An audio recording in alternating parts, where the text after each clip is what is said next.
Hi everyone, it's Penny Black and Jill Foster here with a new PB&J card class. And today's video is all about how I like to make my very own card making kit.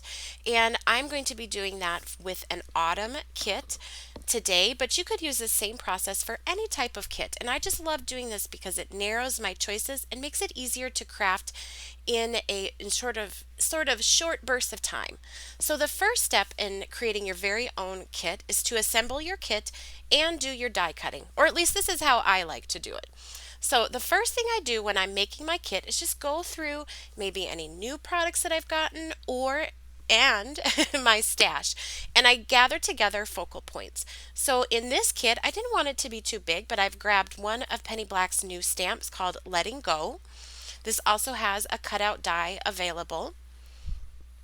And for another focal point, I have our leaf layers die, which you can see here.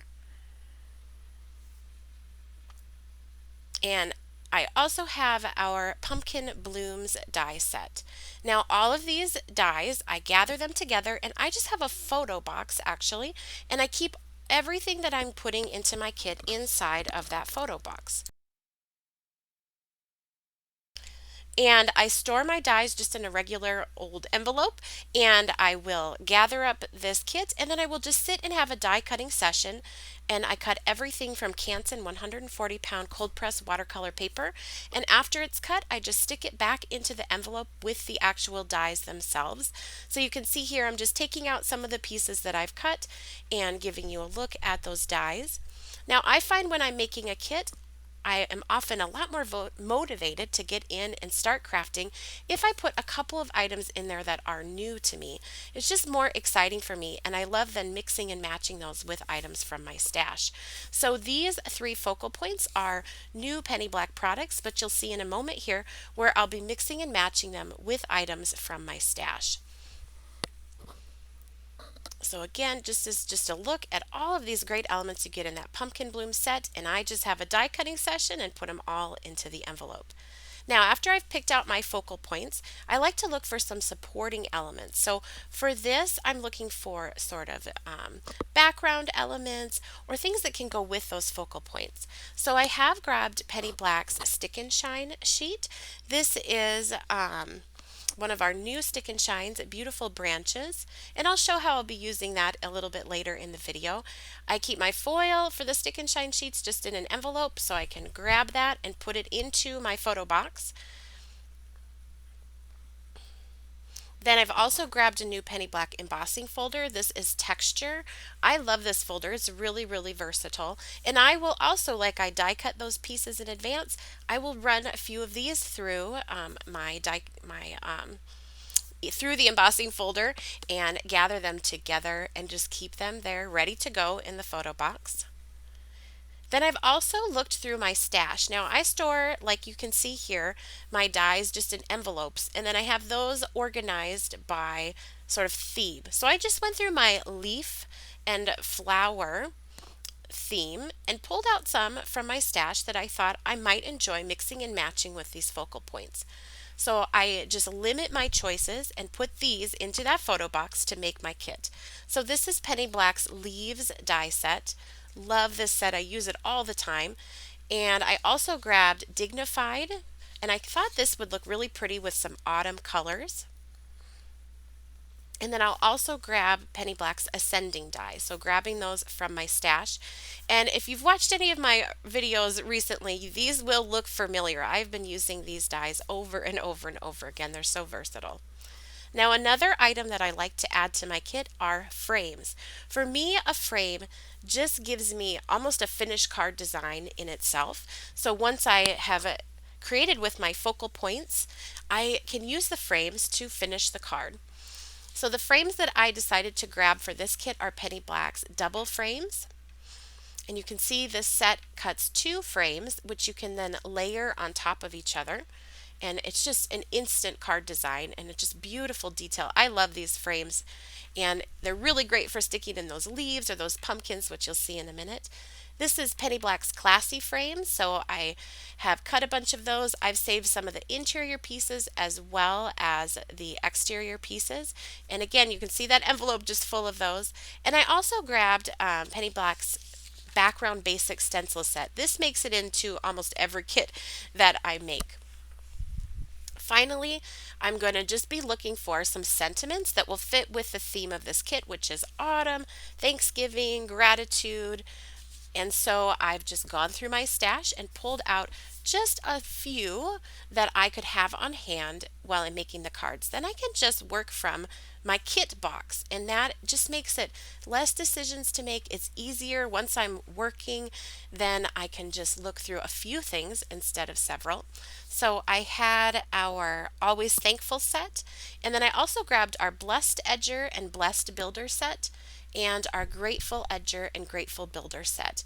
And I will link all of these Penny Black products down in the YouTube description box below for you. And I will also list all of the supplies, everything that I'll be using in this video. So check that out down below. The last thing I put into my kit are card panels. So I just pre-cut these, and I do a couple of sizes, a standard size card, 4¼ by 5½ inches, and I just cut a bunch and stick them in the kit. And then I also decided to add some 5x7s for this kit. So those will go in there. So once I've picked out my products and what I want in my kit, I love that process, by the way. It's really fun to do that. Then what I do, it's already die cut.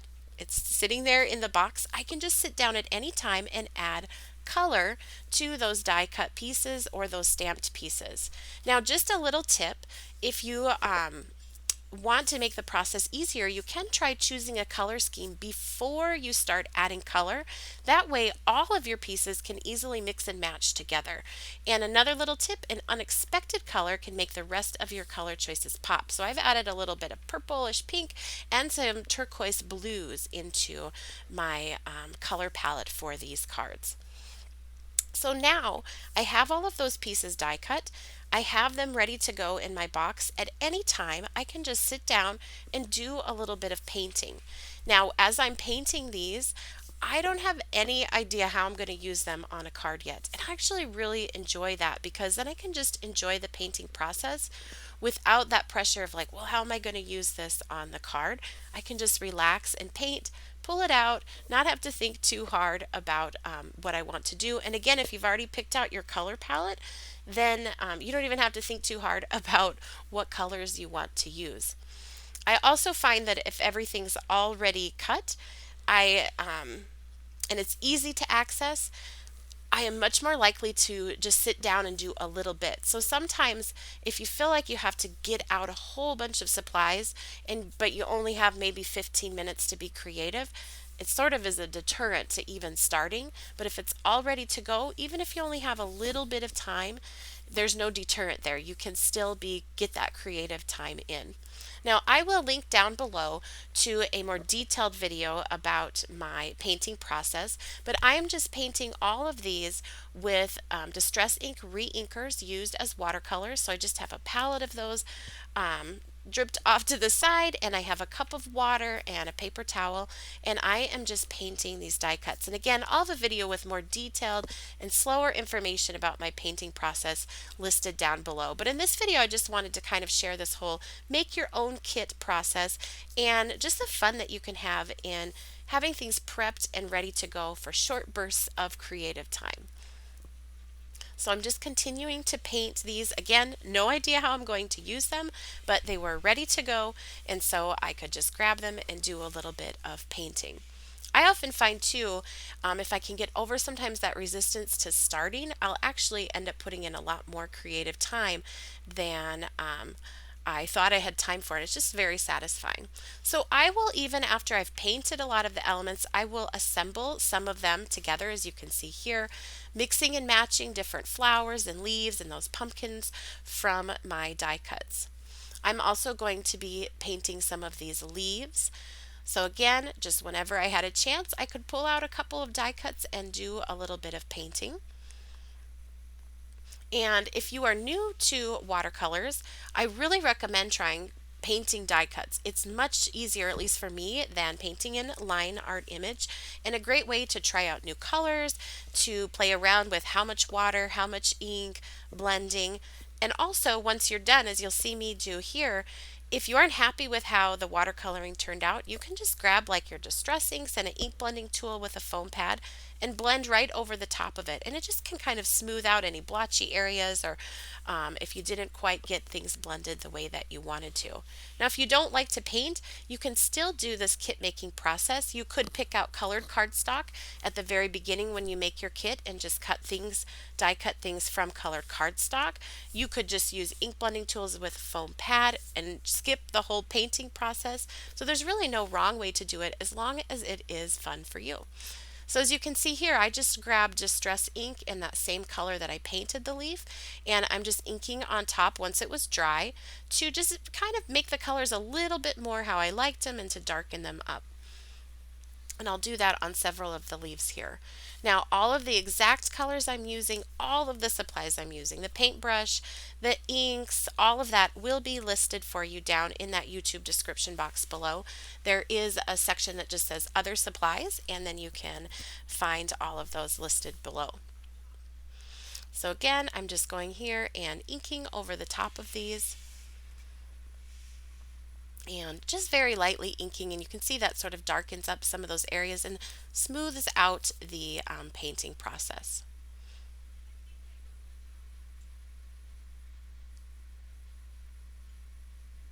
Now, once I had painted all my die cuts, then I went through and worked with that stamp set. So I could just pull out the stamp from my kit, from my little photo box, stamp it onto those card panels that were already prepared, and paint those in. And again, you can stamp and color with whatever medium that you like best. There's no right or wrong way. If you love colored pencils, you could do that. Now, if you are not making autumn cards, you could follow this same process for Christmas cards or birthday cards or floral cards, and just make a little box, make several cards, and when you're tired of it, then switch up what's in your kit and in your box. So for this letting go, this is a really fun image to paint. I just put down a light layer of yellow here. I lifted up a little bit of that color with a thirsty brush just to lighten it. And now I'm actually dropping in a little bit of green. So that first color was scattered straw, and then this is some forest moss. And I love how those can mix and blend together and create sort of that green and yellow look on the leaf.